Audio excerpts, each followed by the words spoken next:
Pemirsa, kostum untuk tampil dalam sebuah pertunjukan merupakan komponen penting bagi artis penyanyi atau sebuah grup musik.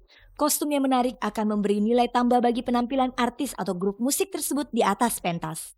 Pentingnya arti kostum untuk melengkapi penampilan di panggung, rupanya disadari betul oleh pimpinan grup Ratu Maya Ahmad. Meskipun dalam keseharian istri pentolan grup musik Dewa Ahmad Dhani ini sering terlihat berpakaian sederhana,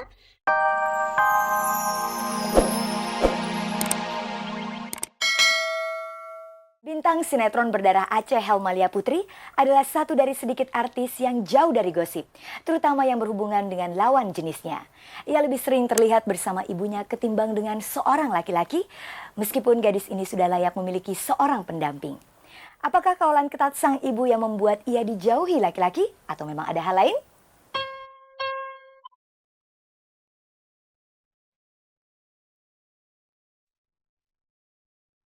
Pemirsa, Idul Fitri kali ini agaknya tidak bisa dirayakan dengan sempurna oleh artis sinetron Helmalia Putri. 3 hari menjelang Lebaran, kesehatannya agak terganggu. Puput begitu panggilan akrabnya, terus batuk-batuk sehingga artis kelahiran Banda Aceh itu tidak bisa bersilaturahmi dengan kerabat dekatnya. Beruntung kerabatnya lah yang datang ke rumahnya karena mamanya adalah anak tertua di antara saudara-saudaranya. Sementara kesehatannya belum pulih benar, Puput sudah harus disibukkan dengan urusan syuting sinetron Kejar Tayang. Akibatnya di hari ketiga Lebaran dia sudah harus berada di lokasi syuting sampai kemarin. Untuk mengobati penyakitnya itu, usai syuting di kawasan Cibinong Bogor kemarin malam, Puput langsung ke dokter diantar oleh mamanya. Pemirsa, bagaimanapun juga Puput harus mensyukuri memiliki seorang ibu yang begitu setia mendampinginya dalam berbagai kegiatan. Kecuali pergi kuliah, sang mama pasti ada di sampingnya.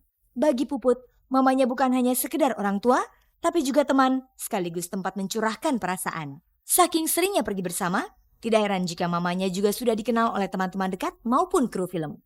Soalnya ngerasa lebih comfort aja sama mama gitu, karena nggak tahu ya udah terbiasa kali ya. Dan aku ngerasa kadang-kadang kan orang sama orang tuanya tuh yang udah cuman kayak orang tua aja gitu. Kalau aku tuh udah kayak, maksudnya itu sebagai orang tua, sebagai teman, tempat curhat.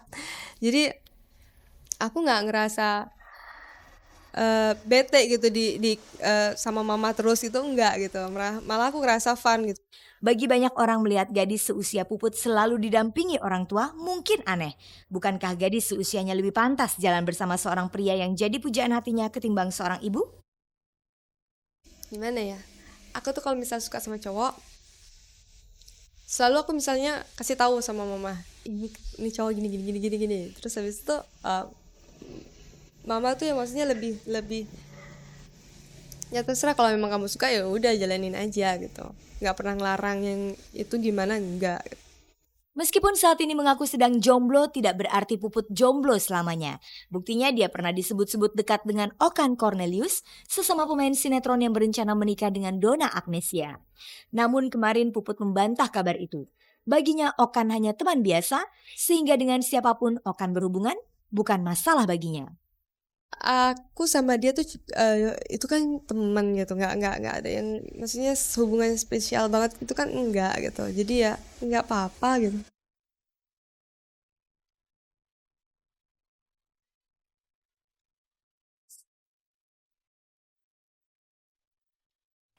Setiap artis pasti memiliki pakaian khusus untuk tampil di atas pentas. Begitu pula dengan grup musik Ratu. Untuk tampil menarik di atas panggung, kelompok musik satu ini memiliki berbagai macam kostum khusus dan pernak-perniknya yang menarik. Ratu sempat memperlihatkannya kepada Cek dan Dicek.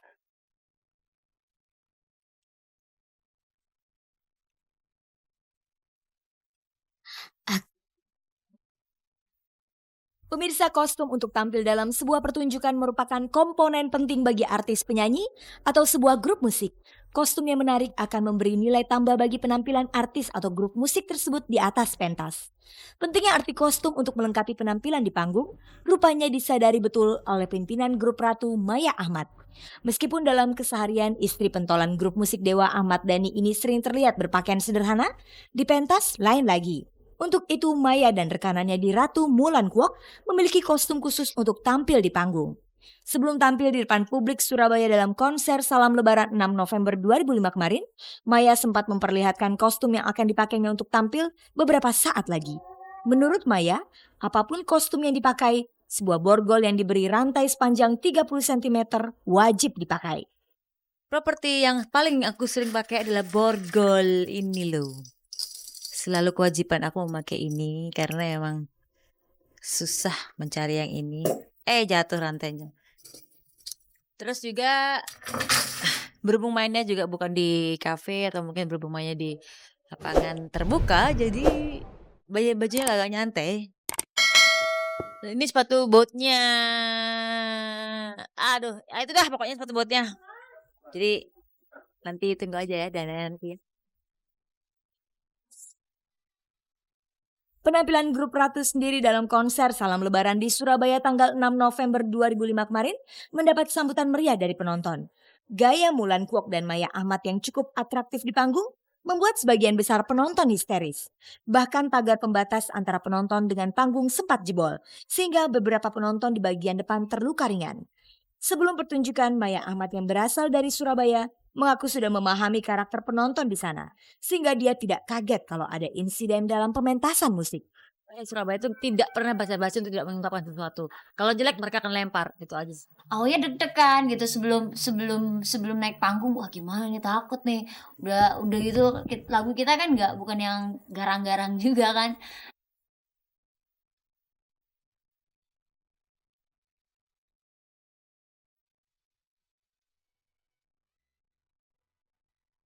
Pemirsa, semangat kalangan artis untuk mendirikan organisasi ternyata tetap tinggi. Meskipun sudah memiliki Persatuan Artis Film atau PARFI, Persatuan Artis Sinetron atau PARSI, beberapa organisasi artis musik, dan bahkan ada pula Persatuan Artis Periklanan, masih saja dibentuk organisasi baru.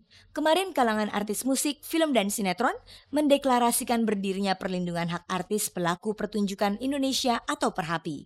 Acara berlangsung di Bandarum, Hotel Borobudur, Jakarta. Hadir dalam acara itu antara lain dari kalangan musik seperti Sadikin Zukra dan Dimas Wahab, artis film Kawakan Slamet Raharjo dan Marini Suryo Sumarno, serta pimpinan PARSI Anwar Fuadi. Tujuan didirikannya organisasi itu adalah untuk membantu memperjuangkan hak-hak artis atas jeripayahnya dalam menjalankan profesi. Intinya itu bahwa kita sudah mulai berpikirlah, selesai sudah kita tuh bercerai-berai.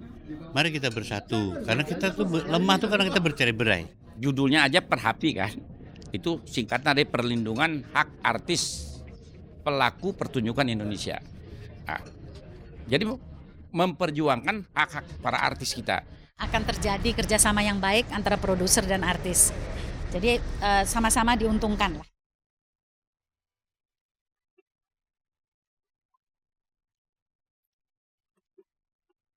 Tak pelak lagi, grup musik Raja memang sedang menjadi rajanya grup musik di negeri ini. Album ketiga mereka saat ini telah mencapai penjualan 1,5 juta kopi. Tidak hanya ingin menjadi jago kandang, Raja kemarin berangkat ke Malaysia sebagai langkah untuk go international.